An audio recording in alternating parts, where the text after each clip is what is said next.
Hall coach Kevin Willard with us, who's peeking up at Masters highlights right now. I can see it. It's okay, Kevin. We won't be offended by you looking away from the screen here. But listen, thanks for joining us. I know you got through another day without being shut down. That's a good day, isn't it?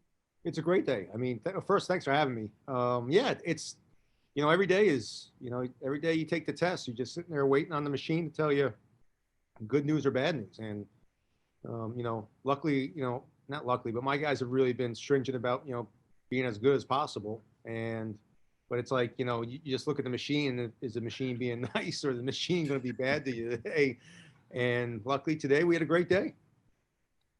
So a couple of years ago, I know you and Robbie don't know each other that well, but I'm told that you guys had a great conversation, a terrific interview by Robbie Hummel a couple of years ago. I don't know if you remember it. You probably don't remember this. This was like one of the most horrifying moments of my media career. It caused me to seek out help interviewing people. I had you guys in Anaheim at the Wooden. So I do the final. You guys beat Miami. And at that point, I hadn't done a lot. Usually with ESPN, it's just on to the next game. You don't do a lot of interviews on the court. Well, they had to fill a bunch of time. So, the game's over, and the producer's just Rob, you got to go interview Coach Willard. And at this point, now I would be fine.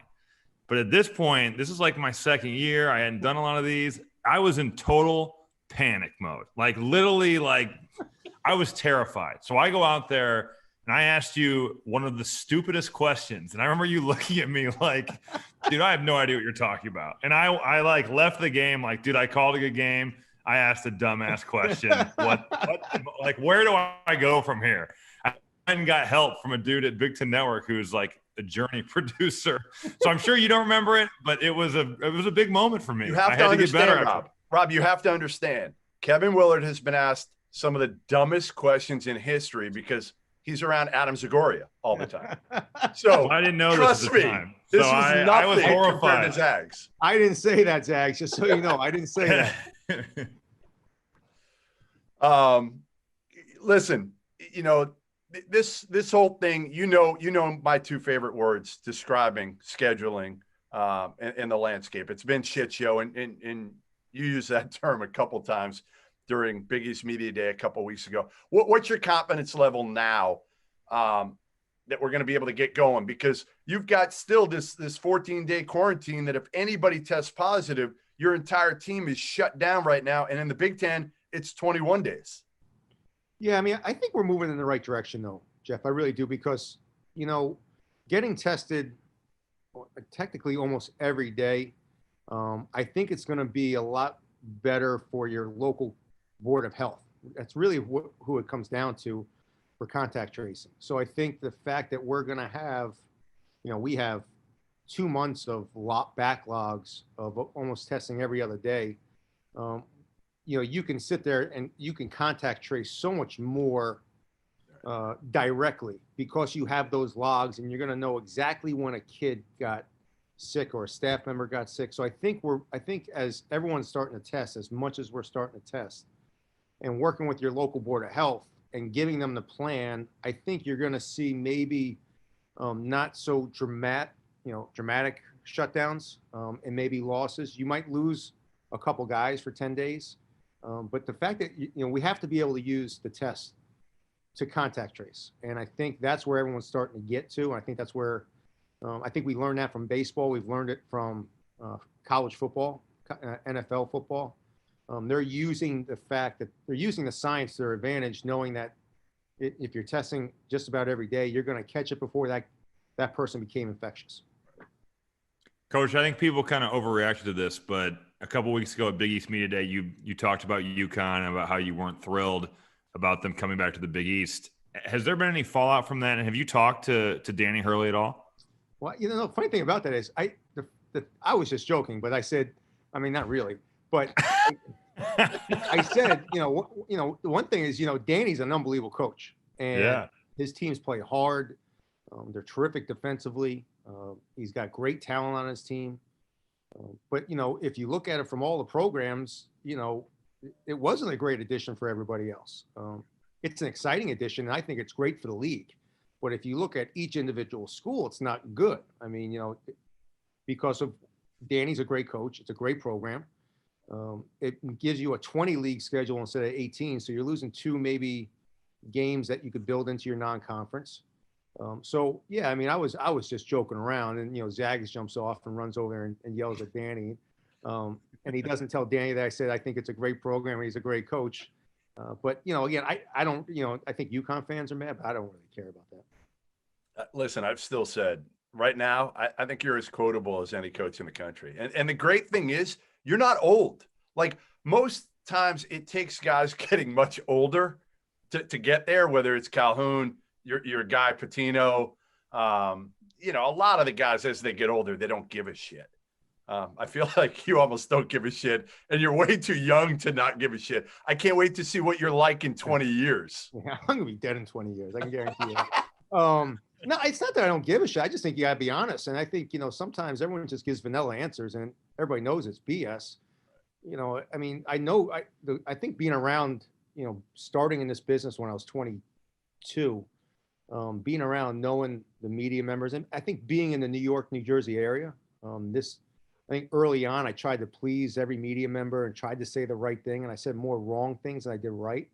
And now I just kind of tell the truth of how I feel and what I think is going on. And usually you're much better off and you have better relationships with the media guys because, again, you're not BSing them, and everyone hates it. But, I say stupid things all the time, and, it is what it is. And poor Tom Chen, I mean, he's been here 7 years and he just has he has a running list of stupid things I say all the time, but I try to be honest. And, I think that's the best way to be with you guys, because again, then you can actually have a dialogue and you actually know I'm not trying to, just play the political side. No, 100%. Listen, I hate trying to figure out who's bullshitting and who's not, right? I mean, there are some guys you just flip it. I say that all the time. Certain coaches, whatever they say, I know just flip it because they're full of shit. Yeah, I mean, it's like the scheduling thing, like you were saying. Like, scheduling was a shit show. I mean, it was. Right. I mean, it was difficult. I mean, you thought you'd have a game, you thought you're in an MTE, then you're trying to get into another MTE. You're trying to schedule, not only for this year, but you got to think about next year's schedule too. So you just can't get games, and then you're trying to get the best schedule for your players this year because these kids are sacrificing so much just to try to play. I mean, they're not going out, they're not going to parties. They're sacrificing a lot of their social life. They're getting tested, getting cotton swab, almost 3 times a week.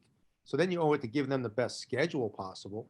And, I think I think we're all in a good spot now scheduling, I think, but who knows? I mean, some better than others. Yeah. I mean, something could change, next week. So, it's just the way it is. It's got to, I think people want to know the honest answer.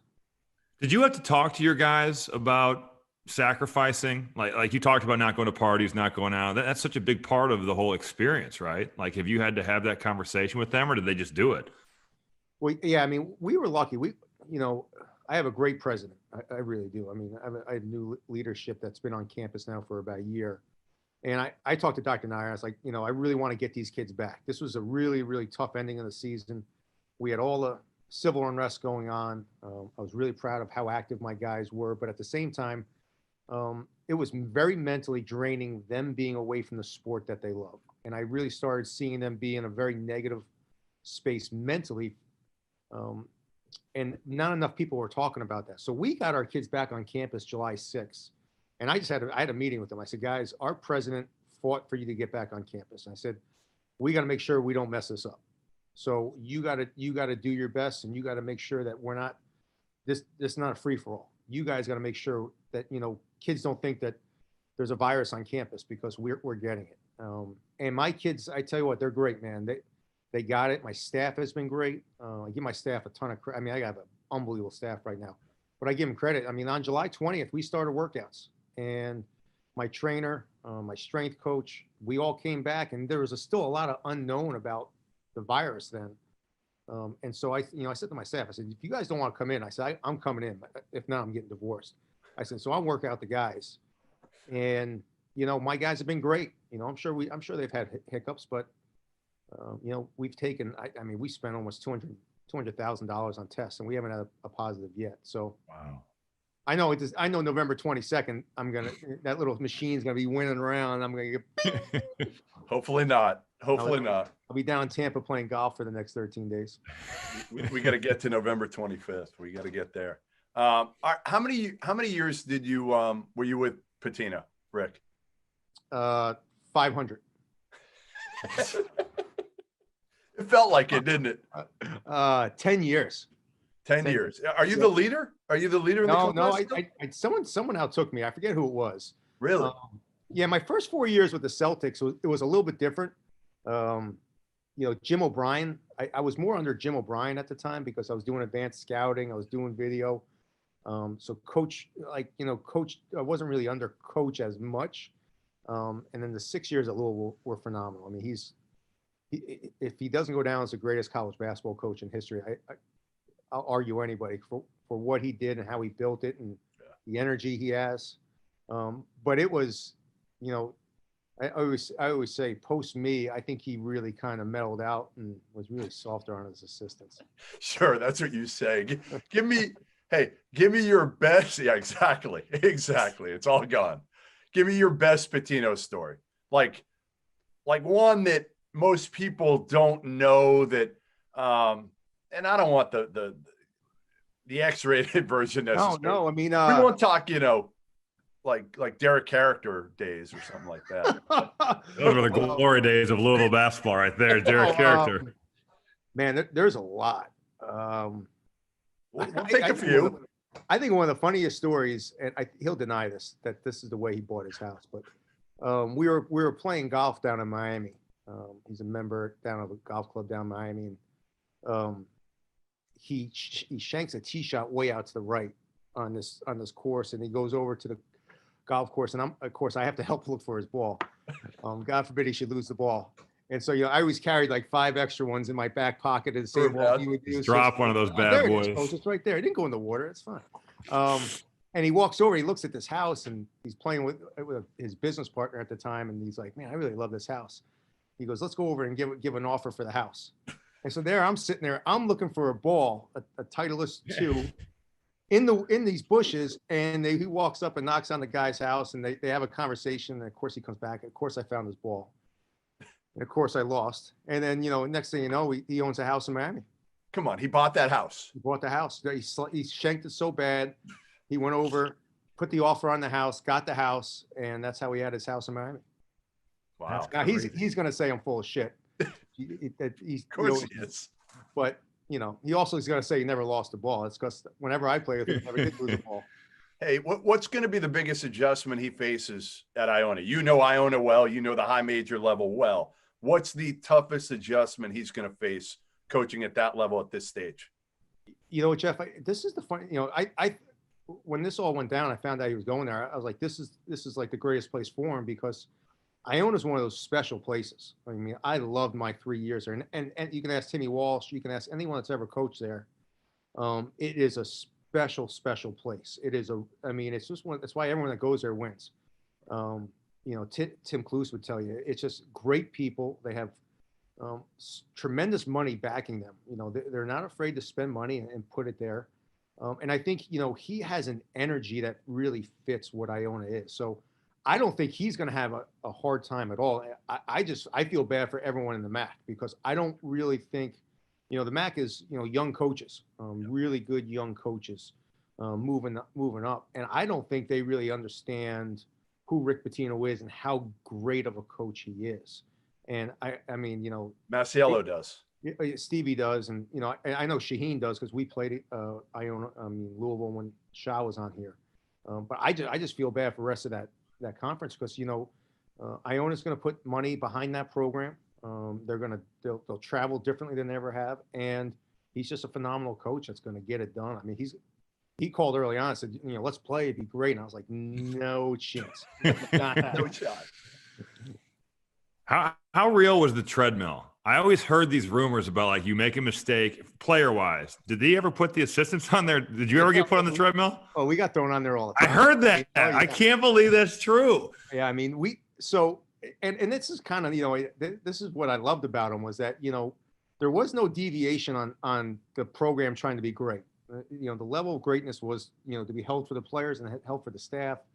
I remember early on when I got to Louisville, I'd gotten a little heavy from my playing days. And I walked in for a staff meeting. Staff meetings were always like at 5:45, 6 o'clock in the morning. So that means you had to get there at like 5 a.m. to beat him and be prepared for the meeting. And he just kind of looked at me. He's like, you're getting a little fat.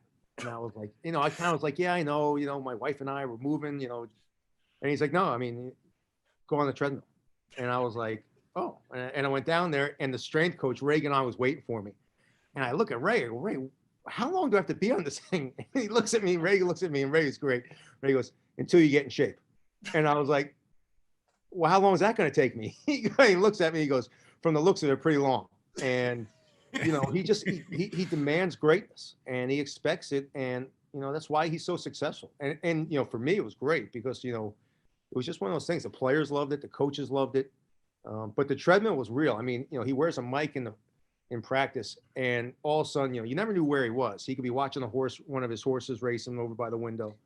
And all of a sudden, he'd be like, Francisco, get to the treadmill. And the player would run over there, and Coach Ganon would have the treadmill going, and they'd run for a minute at like speed 30. And then they'd come back. And then, what happened was the players started realizing that, like, maybe sometimes going on the treadmill is better than actually the drills that we're doing. So trying to get on the treadmill. Taekwon Dean, Francisco, Ellis Miles, they got smart, and like they were like trying to do things to get to the treadmill because they'd say over there and they'd run on the treadmill. It was better than doing 4:44 fast break. I tell you that much. I remember when he hired Kenny Johnson, however many years ago that was, 6-7 years ago. He hired him, and Kenny was like 300 plus, easy. And he hired him, and by the time he got on the road in July, I did not recognize Kenny Johnson. Legitimately, it was like 3 months. And I'm telling you, he was like half the man. He had lost over 100. Stevie Mass would he had this there was this club downtown, not a nightclub, a health club. And he would go early in the morning and he would sit in the sauna for like 3 hours. And like, so he would come in, he would look skinny, he would look great. And I was just looking at him laughing because I know where he was, and he's still dripping sweat from the sauna because he's so hot. And it was like, we did everything we could do to kind of do it. But, again, like, it's the way I look at it with my staff now. You can't yell at a player, for not being in shape. And then, you're over there, not in shape. Yep. And that was his philosophy on it. It's like, if you're going to demand the best from your players, I got to demand the best from my staff. And I didn't know one person that's ever worked for him that didn't love that and, really take it to heart. I know I loved it. And everyone that I was always with, I think Mick Crone would always say, it's like, you just felt that level of pride that he's going to push you to make you your best. Coach, you had Miles Powell last year. I think his career is so fascinating because he's Big East's most outstanding player or most improved player as a sophomore. He could have won that every year. He could have been the most improved player his junior year, senior year. He ends up an All-American.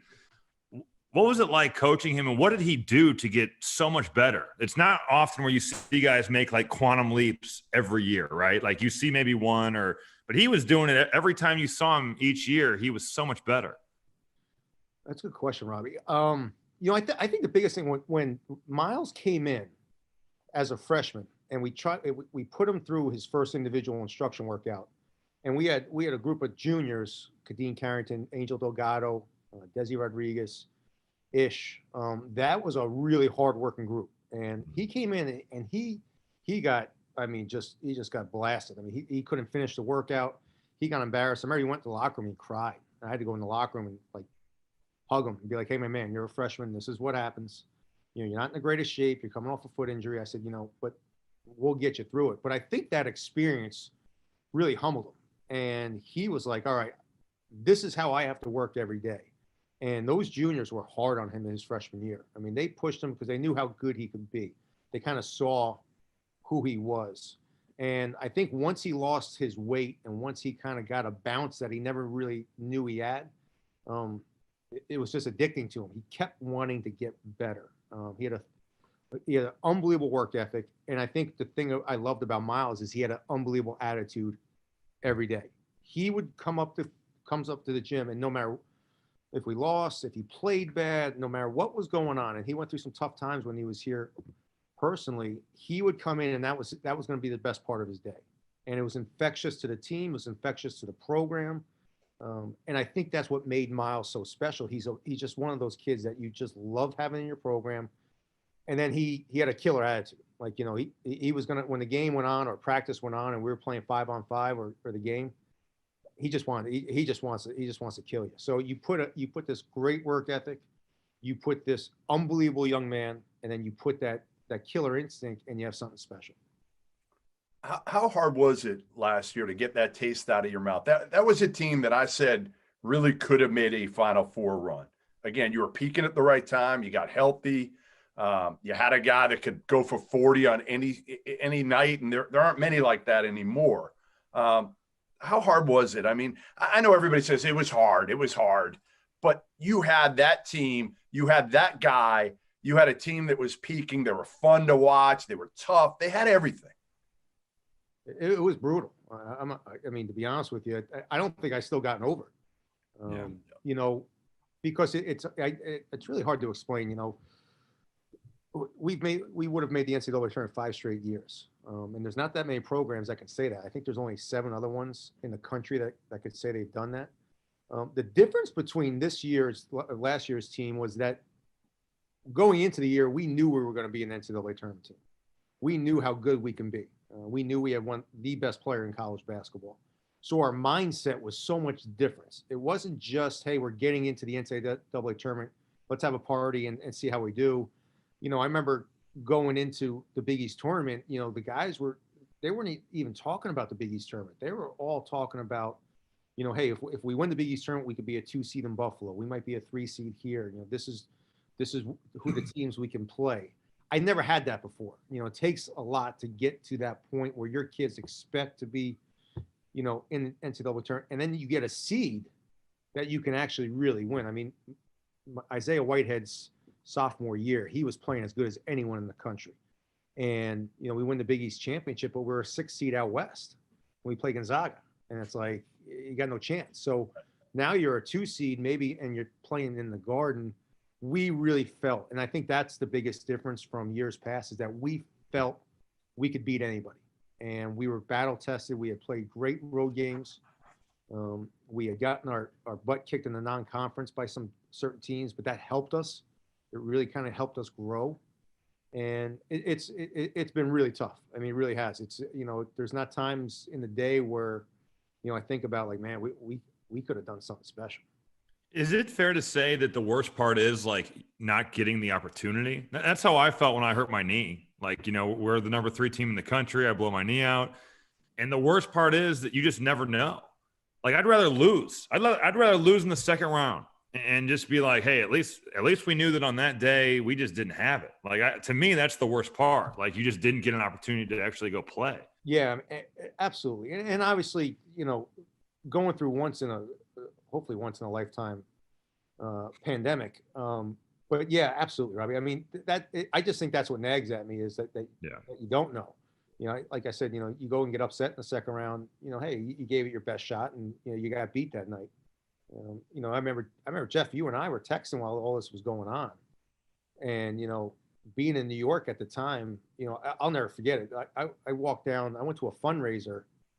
We have a fundraiser the night before, and then I was walking back to the hotel, and New York City was a ghost town, and that's when I was kind of like, oh man, something going on here. So, but you know, baseball didn't get to play a season at all, so you know, everyone suffered. So I mean, it's terrible, it sucks, it nags at you, but it's life. You know, you gotta move on.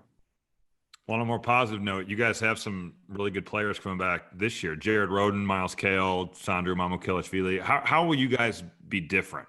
You know, last year you were dominated by one man a lot of those possessions. This year you can kind of spread it out a little more. I can tell you, everyone else on the roster. I mean, I bet they're hyped. I bet guys are hyped. I mean, it's like every time I call a play every once in a while practice, like, you know, that we had last year. And I'm like, wait a second, I don't have that little kid coming off, jacking up, making threes. But everyone else is happy because there's 37 shots coming down the pipe.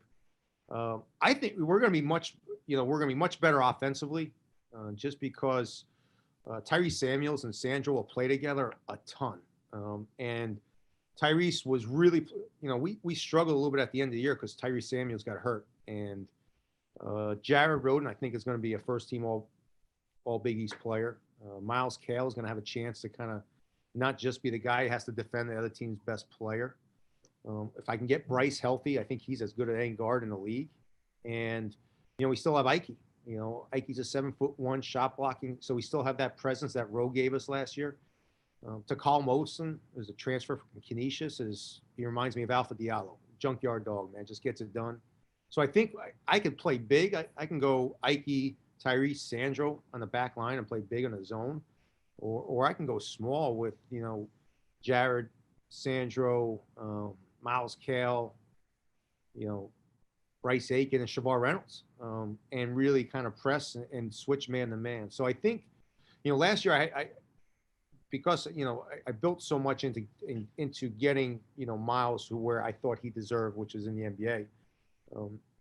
I limited so much of the other guys, unfortunately. And this year, I've already seen it in practice. Our ball movement is unbelievable.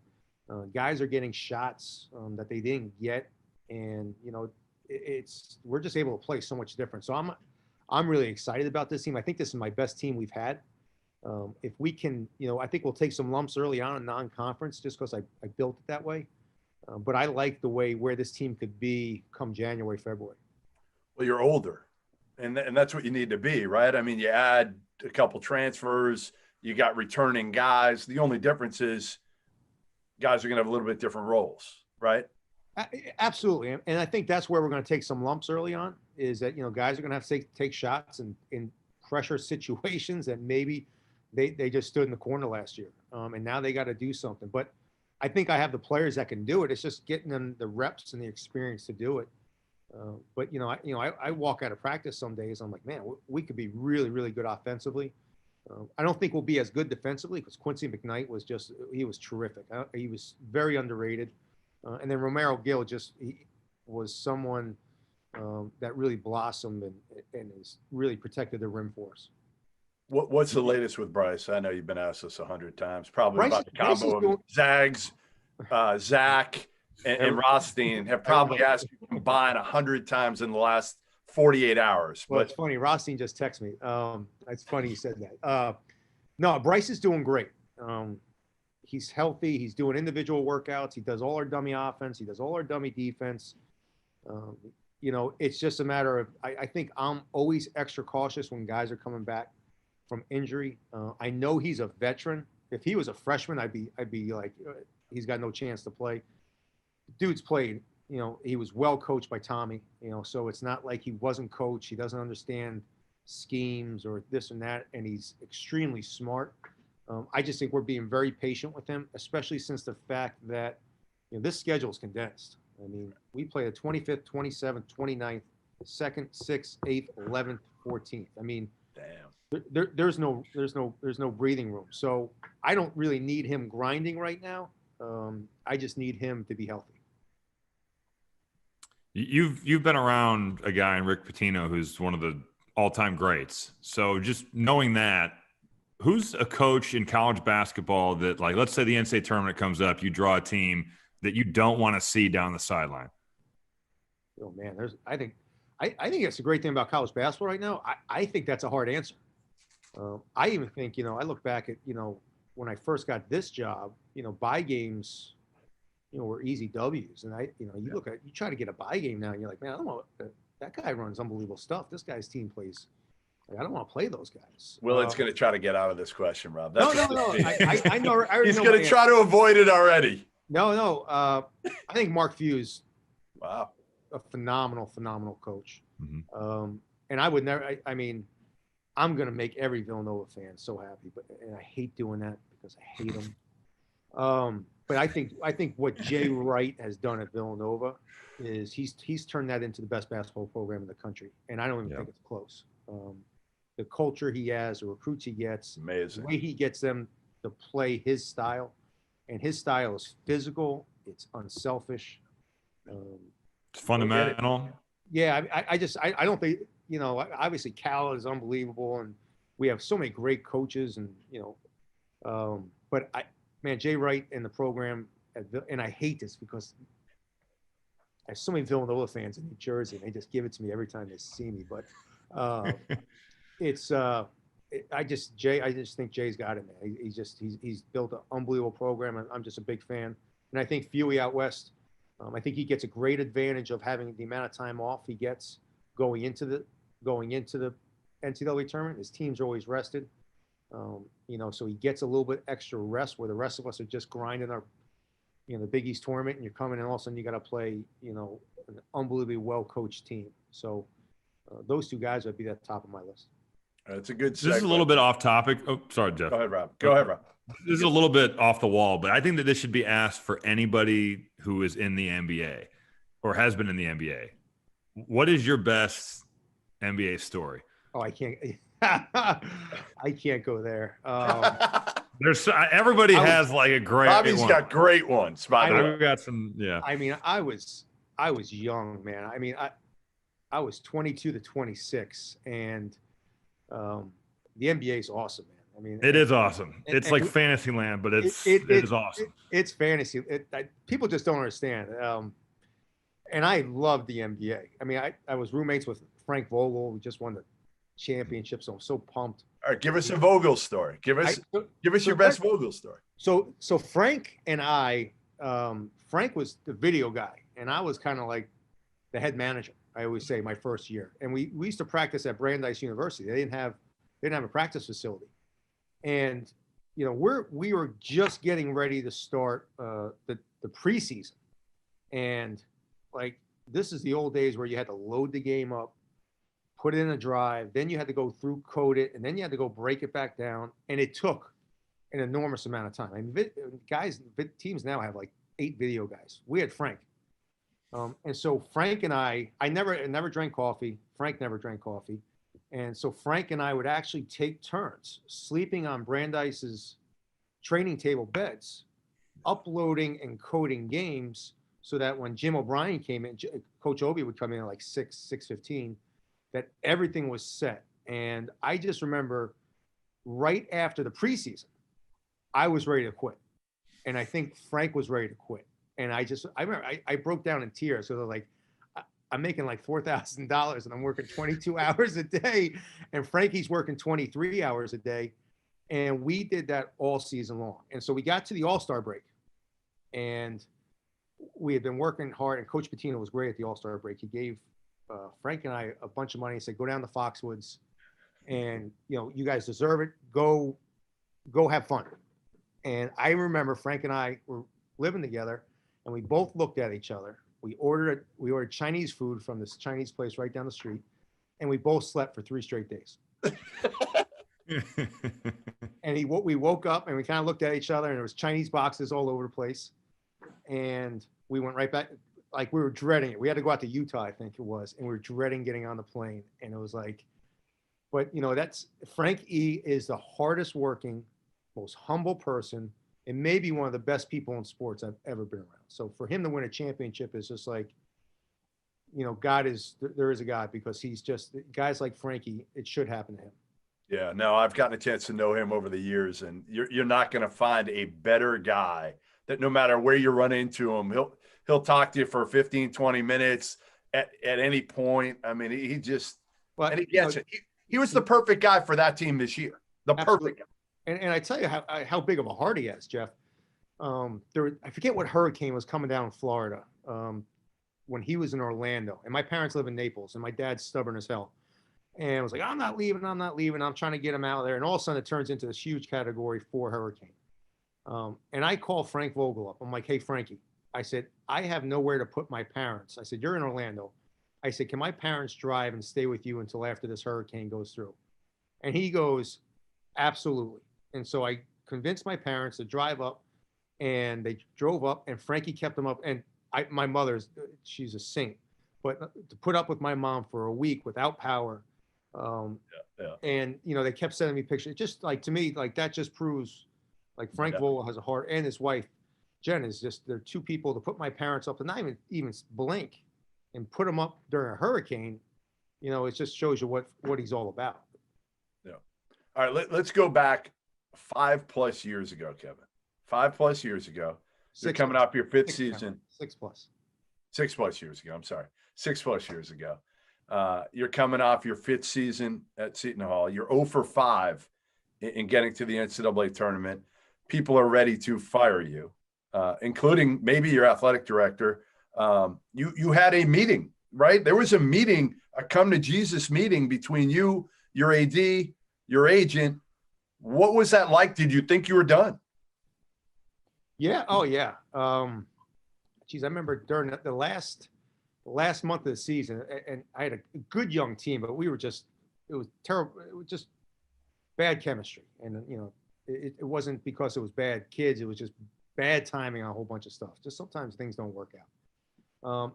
My wife and I just, we talked and we were ready to put the house up for sale, and we were ready to kind of go through. And, I had 2 young kids. I think at that time they were like 6 and 4, maybe. That's a long time. 7 and 5. And we're just kind of like, all right, we always knew this was going to happen.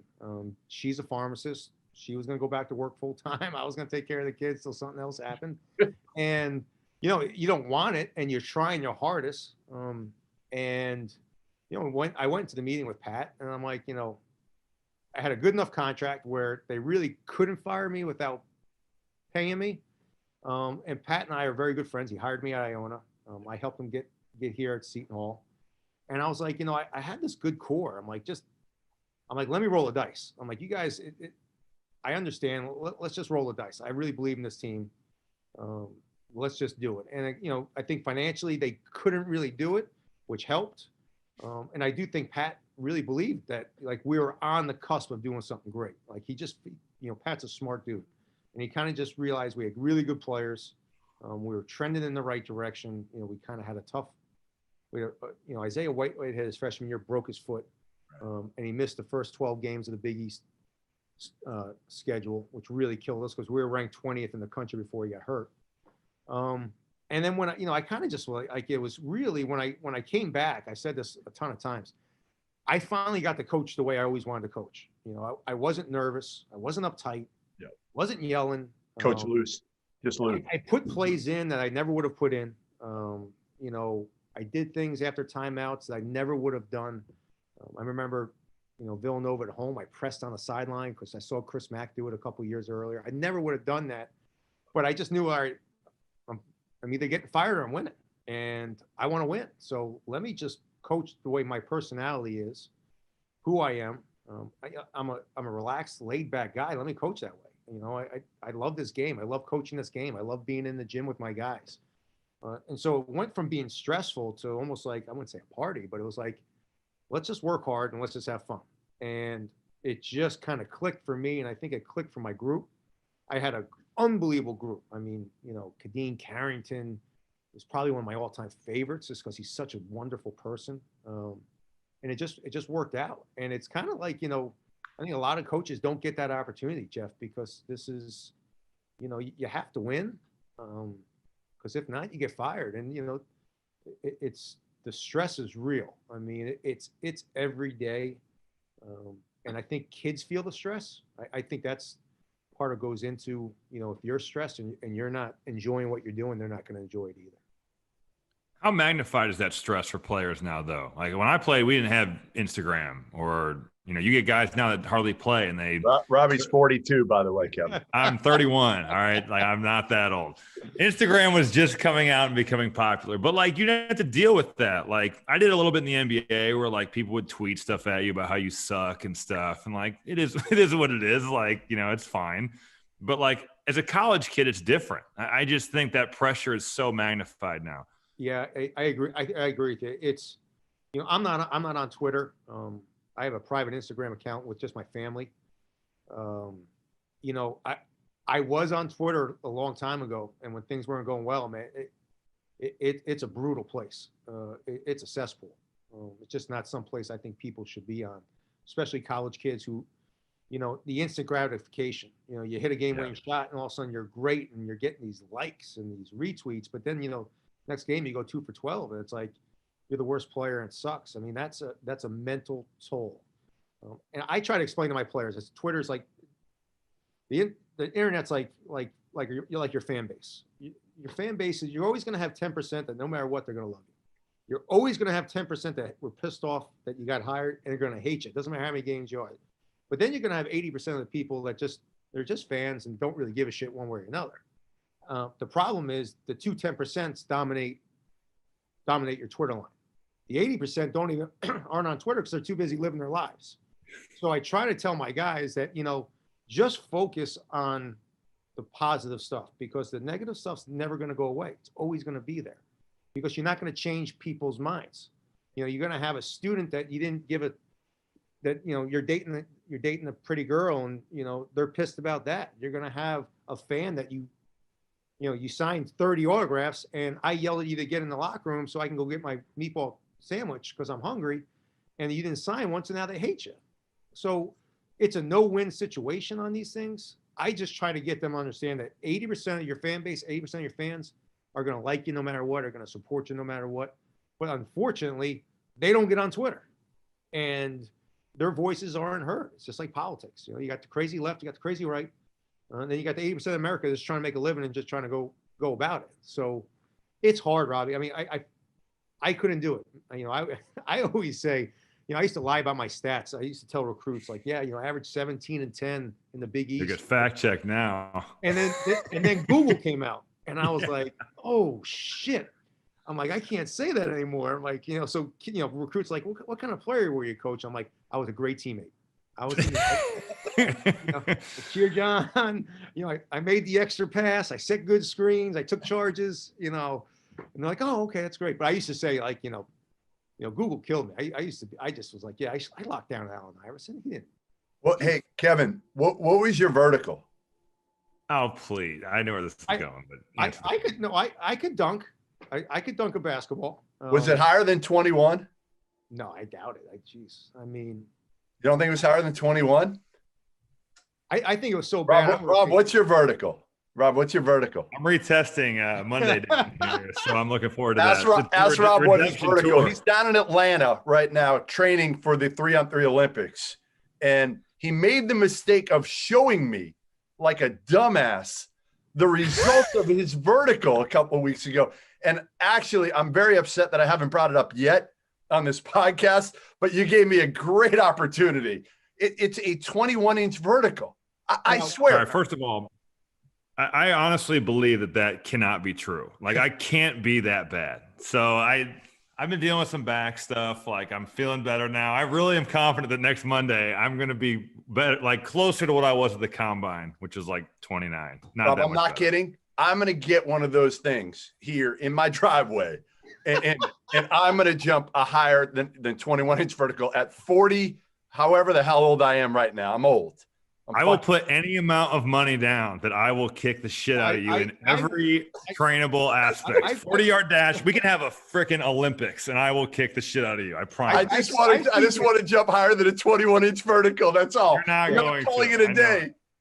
I've seen Goodman come out of Augusta with like 3 sandwiches, a cup of coffee. Trust me, Robbie, you got nothing. Don't worry about it. Listen, I already got some goldfish. There's an athlete right there. Yeah, right. That 21-inch vertical, Rob. You never, ever should have told me that. It has to be wrong. I can't be that. I can still dunk. Like, so we'll see. We'll see what Monday brings. I'm a little worried about our 3-on-3 chances.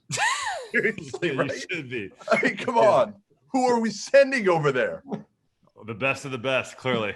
The best of the best. It's a game for skilled guys, not athletes here, so we're good. What else? What was the best thing? If there was something good to come out of the quarantine, Kevin, what was it for you? Was it spending more time with your family? What was there anything else that happened, a moment or something? No, I mean, I think, the house arrest was tough.